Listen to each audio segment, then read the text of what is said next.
lama ataupun seminggu sekali. Tapi mudah-mudahan hati kita terketuk sehingga yang tadinya malam Rabu takutnya lagi main apa, lagi main slot, takutnya malam Rabu, ataupun malam Rabu kita lagi ngomongin orang, ketika kita malam Rabu sekarang diganti ada kegiatan kebaikan. Nah, jadi terketuk walaupun itu seminggu sekali. A'udzubillahi minasyaitonirrajim. Bismillahirrahmanirrahim. Qala mu'allif rahimahullahu ta'ala wa nafa'ana bihi wa bi ulumi fid dharain amin.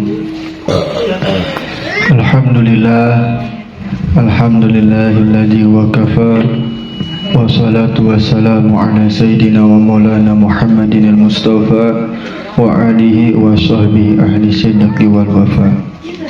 Alhamdulillah, puji syukur atas karunia Allah Subhanahu wa ta'ala yang mana telah memberikan kita nikmat berupa nikmat sempat dan nikmat sehat, sehingga kita dapat berkumpul kembali dalam rangka ngopi ngobrol perkara iman, yang mana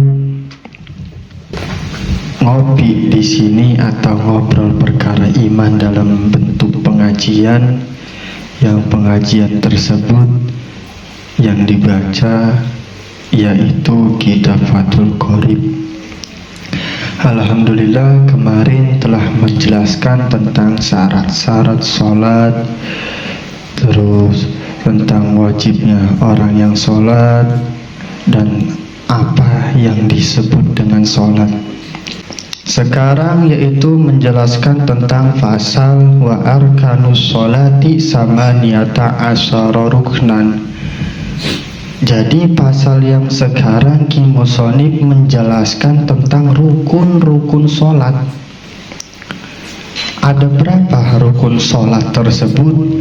Nah, bahwasanya rukun sholat tersebut ada samaniyata asyara, ada 18. Banyak nih, harus tahu nih.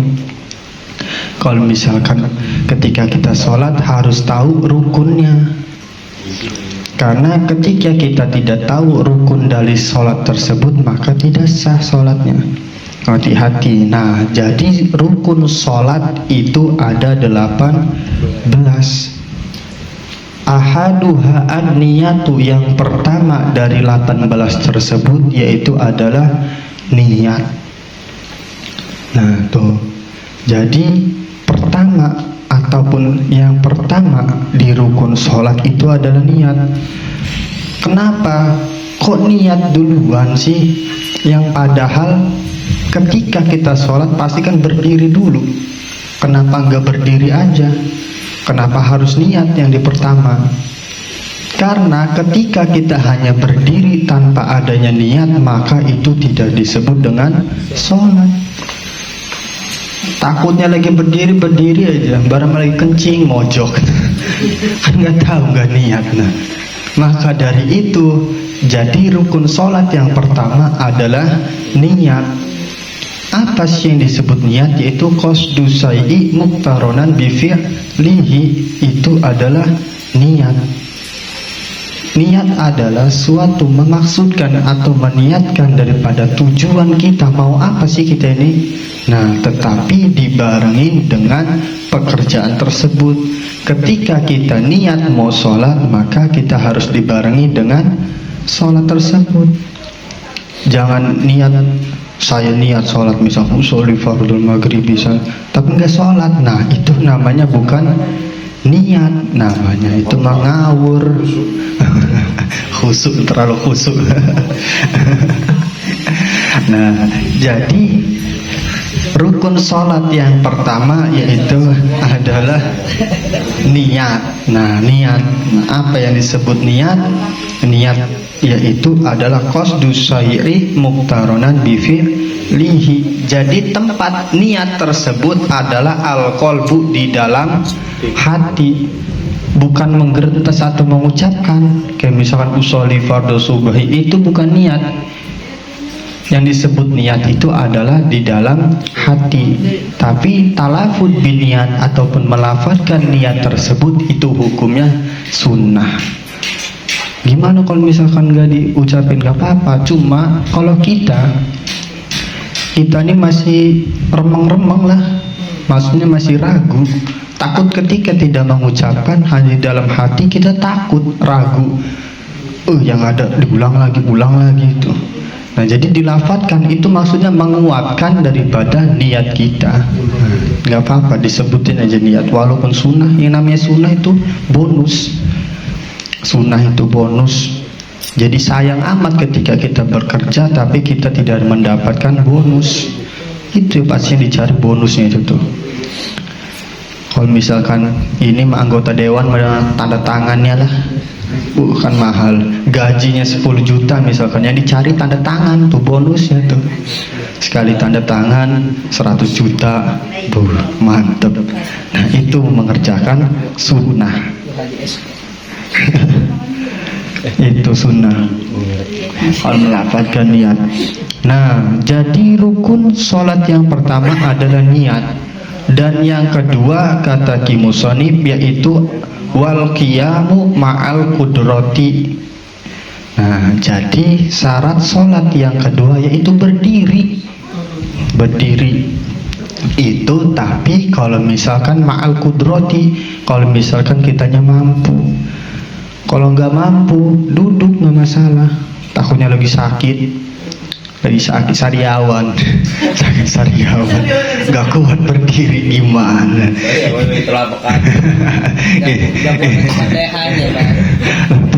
Sariawan. Nah, kalau misalkan punya penyakit ataupun emang tidak kuat berdiri, tidak masalah, sholat dalam duduk.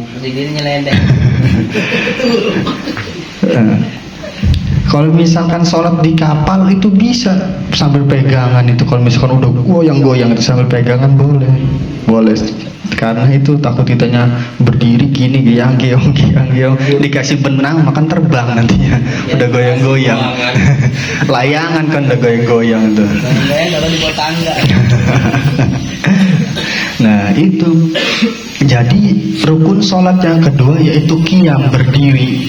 Tapi kalau misalkan kitanya mampu, kalau misalkan gak mampu, duduk. Tapi gimana kalau misalkan gak mampu lagi, kalau duduk, tiduran, mutojian, tidur miring, menghadap kiblat. Gimana lagi kalau misalkan gak bisa tiduran, udah gak bisa lagi, pakai isyarat, pakai mata kecip-kecip doang, takbir kecip lagi gitu. Kalau misalkan ruku kecip nggak apa-apa, pakai kedipan mata, pakai isyarat. Nggak bisa lagi, ya sekalian aja bareng-bareng. Itu mewayahnya itu, kasihan soalnya udah. Kalau misalkan ini didoain lah biar cepet gitu, kasihan.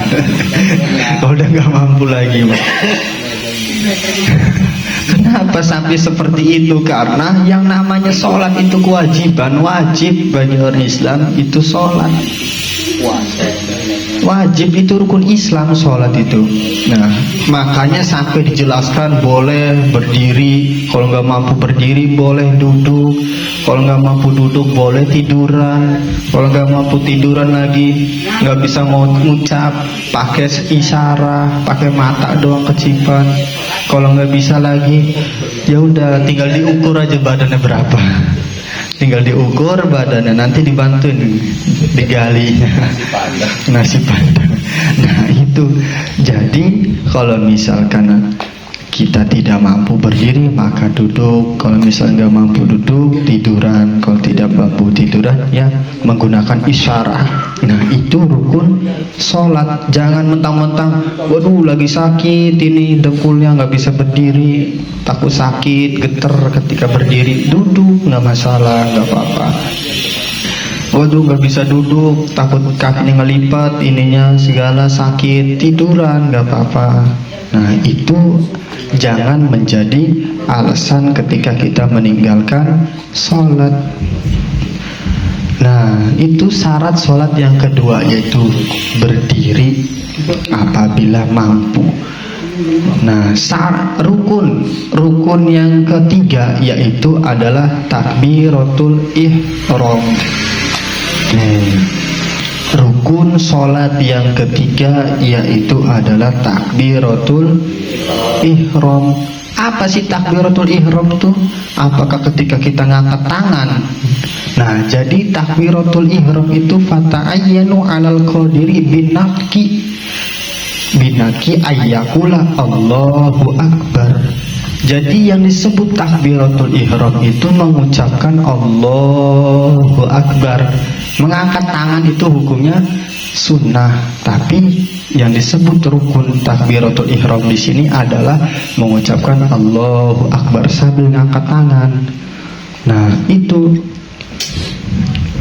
kenapa di sini rukun sholat yang ketiga disebut takbiratul ihram, takbir yang diharamkan? Karena maksudnya adalah ketika kita sudah takbiratul ihram, maka kita dilarang yaitu melakukan atau mengerjakan sesuatu yang bisa membatalkan sholat. Nah, kayak contoh ketika kita sudah takbir Allahu akbar, yang tadinya makan itu hukumnya mubah, ketika kita dalam keadaan sholat maka makan menjadi haram. Gak boleh sholat sambil makan, sambil minum, gak bisa. Takutnya lagi sholat Allahu akbar sambil makan, nah gak boleh. Nah, maka itu disebutnya yaitu takbiratul ihram. Ketika kita sudah takbir, maka sesuatu yang tadinya diperbolehkan maka tidak jadi diharamkan. Nah, itu yang disebut takbiratul ihram. Ada berapa sih takbir di dalam sholat? Nah, jadi takbir di dalam sholat tersebut ada dua. Yang pertama yaitu takbiratul ihram. Nah, mana takbiratul ihram? Yaitu ketika pertama Allahu akbar sambil niat di dalam hati. Nah, itu disebutnya takbiratul ihram. Dan yang kedua yaitu takbir intikal. Apa yang disebut takbir intikal? Yaitu takbir untuk mengalih dari satu rukun ke rukun yang lain. Yang tadinya kita lagi berdiri, misalkan kita imam baca Qul a'udzu birabbil nas malikin nas minal jinnati wan nas, Allahu akbar. Tuh kan kita ngucap Allahu akbar. Nah, itu disebutnya adalah takbir intikal. Yang tadinya kita dalam posisi berdiri menjadi ruku. Nah, itu disebutnya takbir intikal. Yang tadinya ruku kita langsung berdiri, kayak misalkan dari berdiri ke sujud. Nah, itu ketika kita ngucap Allahu akbar, maka takbir tersebut disebut dengan takbir intikal. Nah, takbir intikal terbagi lagi, yaitu menjadi takbir ittiba. Apa yang disebut takbir ittiba? Nah, takbir ittiba itu yaitu ketika kita takbir mengikuti imam. Kayak misalkan contoh, misalkan Wawan ketinggalan sholat 1 rakaat berjamaah. Nah, selesai tasyahud awal pasti imam tersebut mengangkat tangan untuk ke rakaat ketiga. Tuh, kita si Wawan ini ketinggalan 1 rakaat. Apakah Wawan ikut angkat tangan takbiratul ihram juga? Apakah Wawan tidak ikut? Karena Wawan ketinggalan 1 rakaat.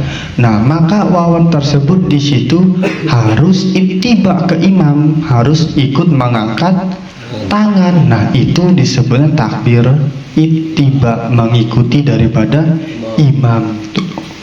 Ingat, jadi takbir terbagi dua. Yang pertama takbiratul ihram, yang kedua yaitu takbir intikal. Nah, takbir intikal ada di bagian lagi yaitu takbir ittiba. Nah, itu jadi rukun yang ketiga yaitu takbiratul ihram. Nah, masuk ke rukun yang 4. Apa rukun sholat yang keempat? Yaitu qiraatul Fatihah, membaca surat Al-Fatihah itu. Nah, jadi ketika kita sholat tidak membaca surat Al-Fatihah, maka sholatnya tidak sah.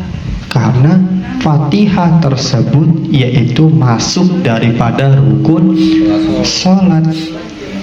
Nah, di sini dilanjutin sama Ki Musonib, yaitu wa bismillahirrahmanirrahim ayatun minha.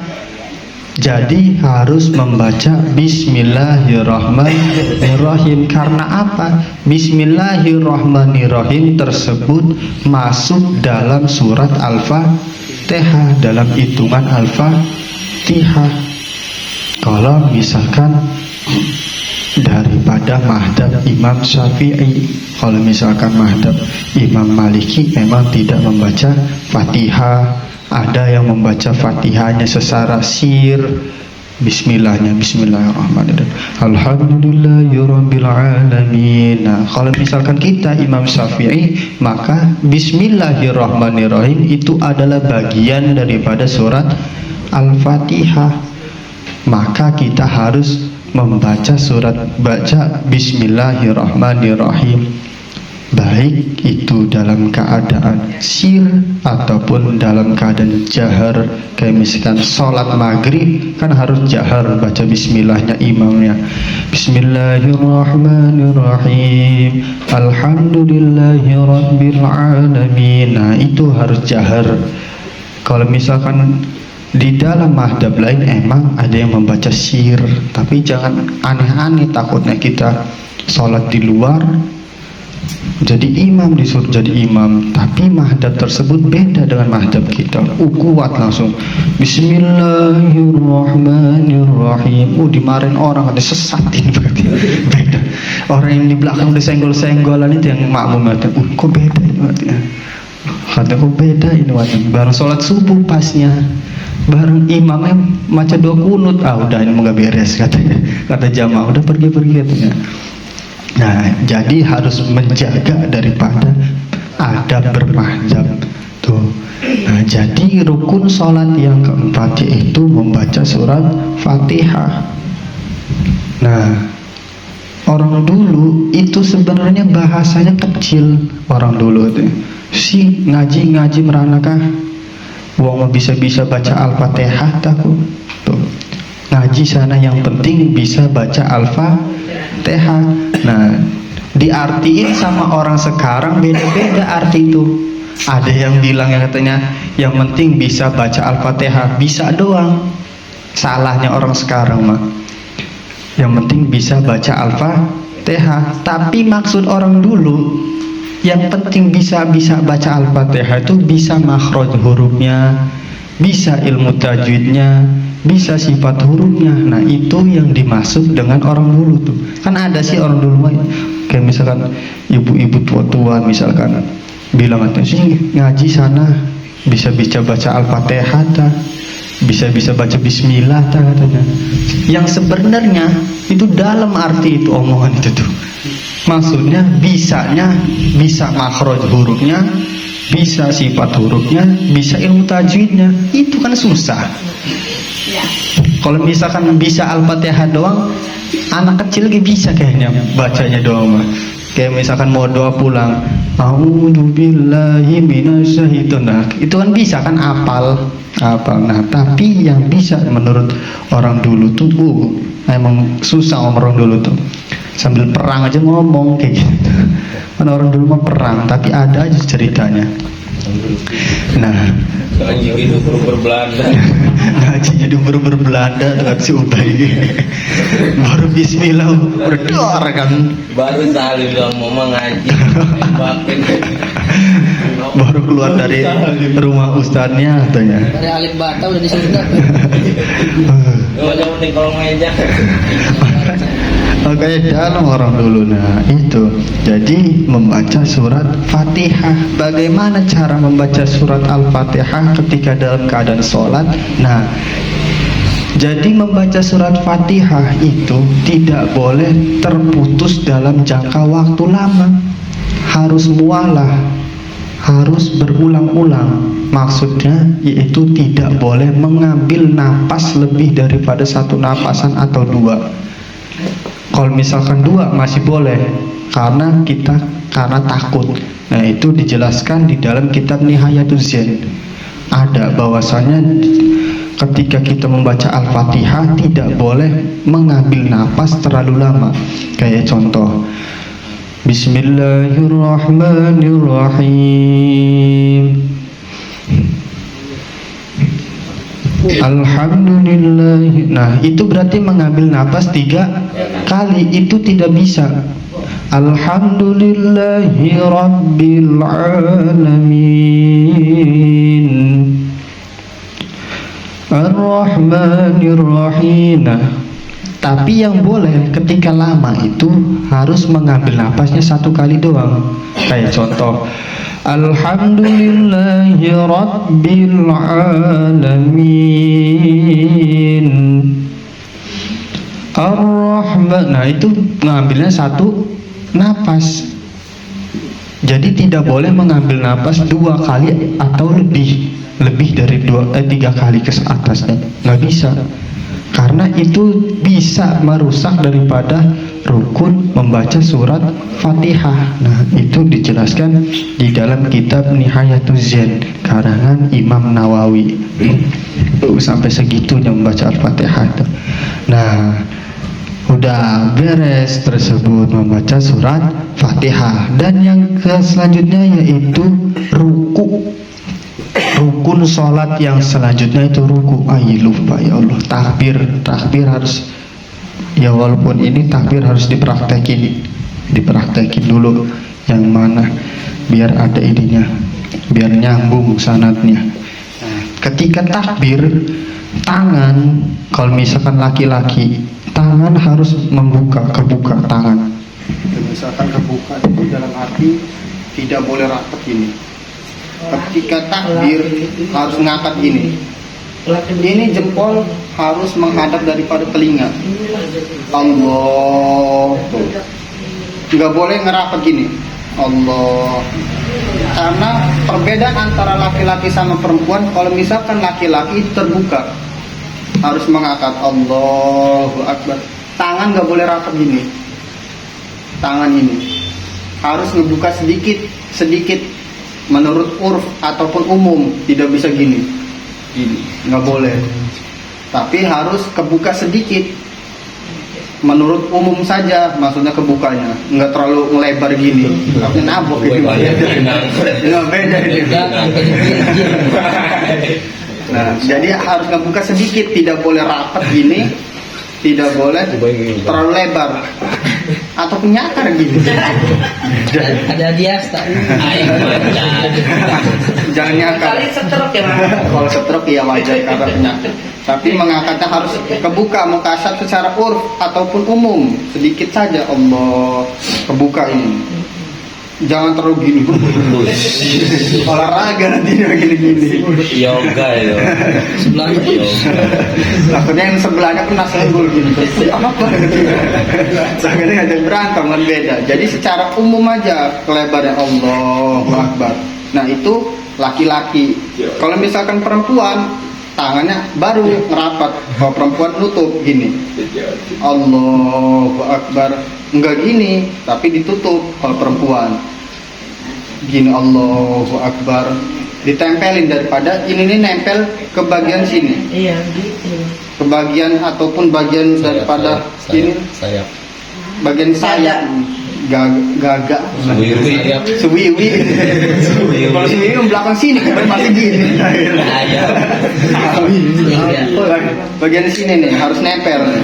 Bagian sini ditempelin. Kalau perempuan tertutup. Allahu Akbar tuh. Tangannya Ini kayak gini, kalau perempuan nggak kayak gini. biasa. Tetap harus madhab kiblat. Tetap harus madhab kiblat ketika orang sholat. Apa namanya takbir Allahu Akbar. Kalau perempuan gini Allahu Akbar. Enggak misalkan harus ketempel kuping nanti gini. Jangan. Maksudnya kalau misalkan gini Allah kepalanya gini labas gini. Jangan. Yang penting seukuran ketika kita menempel daripada ini. Nah, harus ditempelin. Kalau misalkan laki iya kebuka Allahu Akbar, kebuka. Kalau buat bencong, kalau buat bencong, Kalau bencong. Ini kan ini. Setengah-setengah. Nah, terus ketika tangan bersedekap ataupun ketika tangan turun, Allahu Akbar. Jadi tangan ini megang pergelangan. Antara pergelangan ini sama ini nyambung. Nyambung. Tuh. Ini dipegang ini. Kadang Karena ini di atas ya Pak. tangan. Jadi antara ini ke sini nempel. Kan yang di kiri kan. Jadi kalau misalkan jangan heran kalau misalkan ada yang naruh di sini, ada yang naruh di gini udel, itu jangan heran karena memang ada daripada ajaran mazhabnya. mau jadi kepala. Kepala pusing. Kalau kita biasa di bawah daripada ataupun di atas pusar atau udel harus ditempel. Tuh, sedekap. Kalau perempuan agak diatasin sedikit kalau perempuan. Maksud di atas daripada keturun gini nih. Takutnya gempa. Goyang. Takutnya gempa. Takutnya ada gempa. Itu sedekapnya. Nah, yang penting sudah disampaikan karena biar itisol ataupun menyambung ketika ke guru, jadi ada sambungannya. Nah, itu ketika takbir dan bersedekap tangan. Nah, sekarang yaitu ruku. Kalau ruku dipraktekin agak ini sih. Kalau ruku itu harus lurus. Si Gusti itu merah mukanya sampai kepiting pas lagi bangun-bangun kayak kepiting itu merah. Lagi praktek sholat sama Kang Haji itu. Jadi ketika sholat ruku, badan itu harus lurus. Tangan ketika ruku, ini kalau laki harus mukasab, harus kebuka sedikit ketika ruku. Jangan nutup gini. Jangan nutup gini kalau laki. Lurus tangan gini nggak boleh. Tapi harus mukasab sedikit agak terbuka ini nih. Harus gini. Kebuka ini sedikit. Karena itu perempuan sama laki itu harus perbedaannya antara kebuka sama tertutup. Kecuali perempuan baru tutup gini. Agak tertutup kalau perempuan. Tapi kalau laki harus mukasab. Antara tangan sama perut tidak boleh dekatan. Kayak misalkan contoh laki kayak gini rukunya. Nah ini kan berarti antara tangan sini sama perut itu berdekatan, nggak boleh. Tapi harus terbuka sedikit. Nah itu dalam posisi ruku. Kalau di pondok iya pakai penggaris itu dilurusin palanya tuh, gini cetok ya pala. Harus palanya nunduk ini sampai lurus, bagian kaki ini lurus, terus ini lurus kayak segitiga gini nih, harus kayak gini nih. Ada yang berdiri sedikit pala nih, aja langsung menggaris itu tuh. Kalau misalkan lagi ini praktek sholat, nah itu rukun sholat, ruku. Nah yang seterusnya yaitu selanjutnya rukun sholat yaitu tumakninatu fihi. Jadi harus tumakninah ketika di dalam ruku. Di dalam ruku ada tumakninah. Nah, maksudnya tumakninah itu anteng dalam posisi ketika kita ruku. Harus benar dulu. Jangan dulu takbir lagi sebelum anggota ruku kita sudah pas dalam posisinya. Maksudnya ketika kita ruku udah beres benar lurus gitu tuh. Lurus dijeda sebentar, nah itu disebut tumanina. Tapi kalau misalkan badan kita masih gantang-gentong, kayak misalkan Allahu Akbar ruku, masih gini-gini aja tuh, masih goyang-goyang gitu tuh. Nah, berarti itu belum tumanina. Ketika tumanina tuh ketika kita dalam posisi emang ruku, udah pas ruku, dalam badan kita emang udah pas ruku, berdiri, ruku, tenang sebentar. Nah itu tumanina. Nah kalau misalkan bacaan subhana rabbil azim wa bihamdi itu hukumnya sunnah. Yang masuk ke rukun daripada rukun sholat yaitu adalah tumakninah. Makanya kalau sholat tarawih itu banyak yang diperdebatkan. Sholat tarawih kenapa kok cepat amat jadinya? Allahu Akbar Sami Allahu liman hamidah langsung. Nah, karena tarawih mah itu kebanyakan menggunakan hanya tumak nina saja. Bacaan itu kadang tidak dibaca. Boleh dibaca satu kali, nggak masalah. Karena itu hukumnya sunnah pembacaan tersebut. Makanya kan cepat sih tarawih mah. Tapi jangan Allahu Akbar sampai Allah. Nanti kan kalau gitu beda itu mah. Nanti yang ada hurrah dari belakang. Kan beda. Pantai pentungan. Yang dari belakang nanti pada ngejerit. Ngebut ya udah kepang ama sholat ini sholat apa nonton udah kepang katanya. Gitu imamnya suputis. Nah, dia terlalu cepat ketika sholat. Nah, itu tumak nina. Nah, itu yang keenam. Nah, yang ketujuh yaitu rukun sholat adalah rofu i'tidal. Nah, jadi rukun sholat yang ketujuh adalah rofu berdiri. Rofu berdiri maksudnya berdiri setelah ruku. Setelah ruku kan kita berdiri tuh. Sami Allahu liman hamidah, berdiri tuh. Baca doa i'tidal. Rabbana walakal hamd mil'u samawati wa mil'ul ardi wa mil'u ma syi'ta wa min syai'in ba'du. Tuh, baca doa i'tidal itu rukun daripada sholat yang ketujuh. Nah, yang selanjutnya yaitu ke-8 tumak nina fihi. Maksudnya tumak nina anteng tenang ketika dalam keadaan kita i'tidal tersebut. Jadi masih berdiri tuh. Ketika habis ruku berdiri, Sami Allahu liman hamidah. Nah, kan berdiri tenang dulu. Jangan uprak ataupun Sami Allahu liman hamidah Allah. Loh, kan berarti kan tidak ada tumak nina di dalam i'tidal tersebut. Maka harus tenang dalam keadaan kita berdiri tersebut tuh. Harus tenang dulu. Harus tumak nina, artinya tenang ataupun anteng daripada rukun tersebut. Nah, rukun selanjutnya yaitu adalah sujud. Kalau sujud ini sama aja sih, harus praktek ini, tapi agak susah. Kalau sujud itu harus melurus melentang kayak gini nih. Ini nih kebanyakan yang ketika praktek sujud muka kayak kepiting merah nih.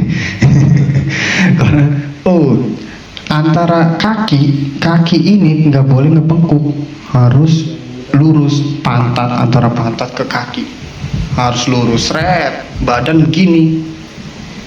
Jadi posisinya gimana? Baik. Ubay praktek mau baik ini baik. Ini dulu baik. Biar ini baik. Biar merah mukanya. Kayak yuyu. Kayak yuyu nanti mukanya merah baik. Atau gelasnya tuh. Gelas. Atau gelas. Masuk kamera mau. Terus coba ubay. Gina. Mana sejut tuh. Langsung tuh. Nah, kalau gini kan bengkok. Ini kan bengkok nih dalam tangan. Udah duit gak baik. Jadi kakinya ini harus dilurusin, kesinin baik, ke belakangin kakinya. Terus ke belakang ininya nih, belakang ini.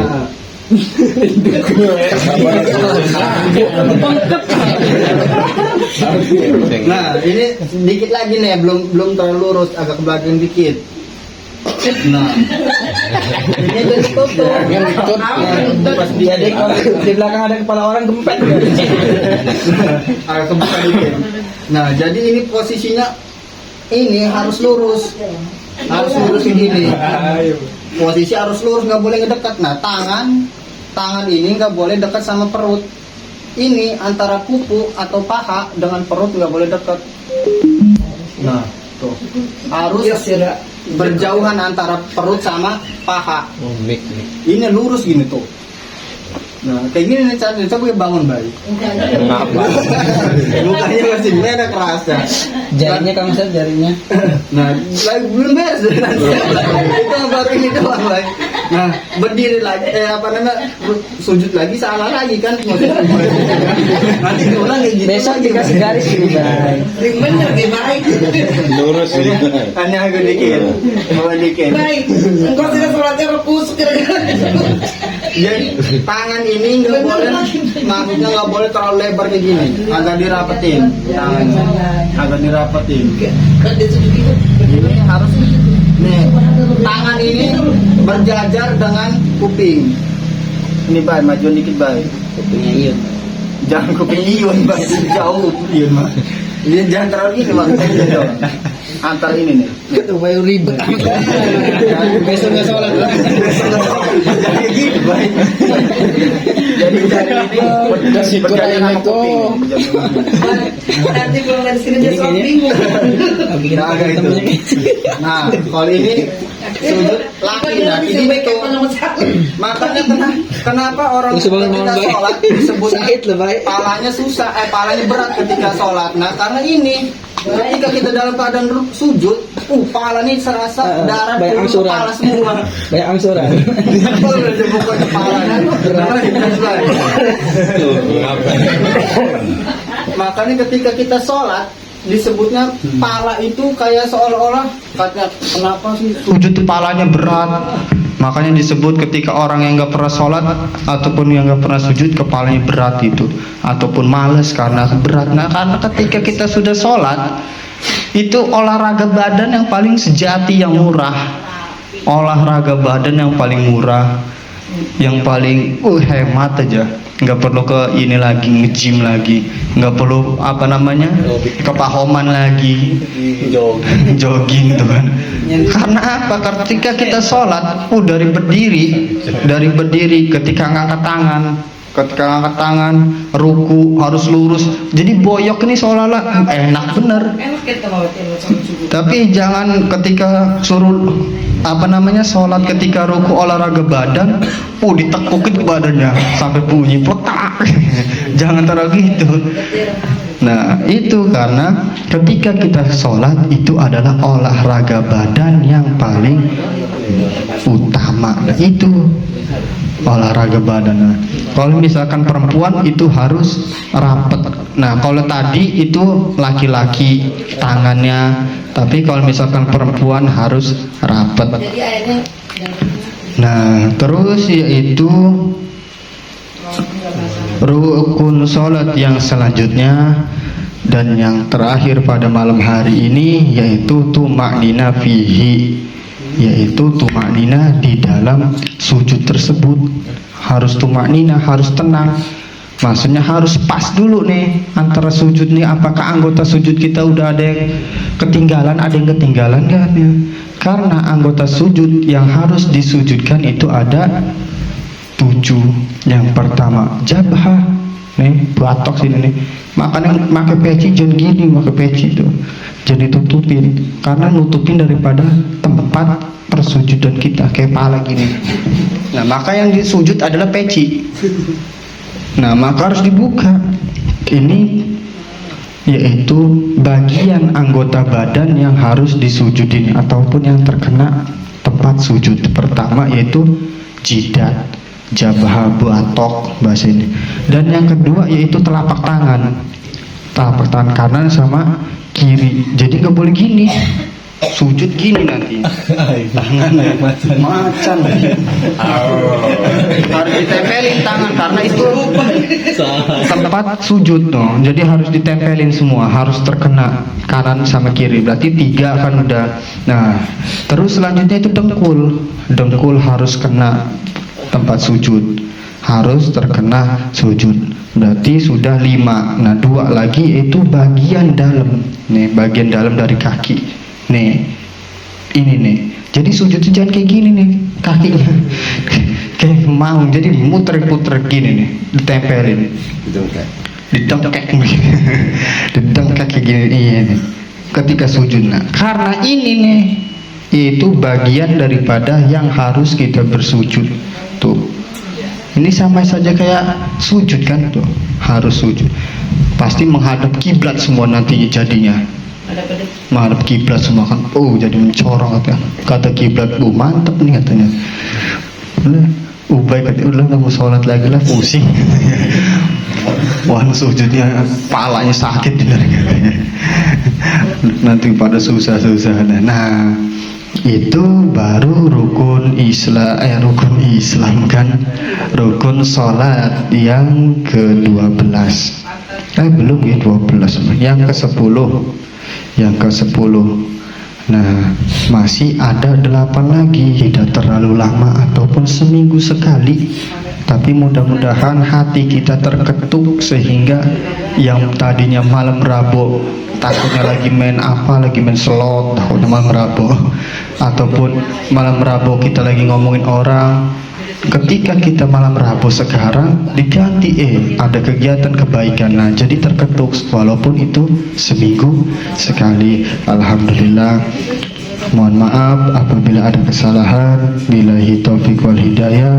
Wassalamualaikum warahmatullahi wabarakatuh.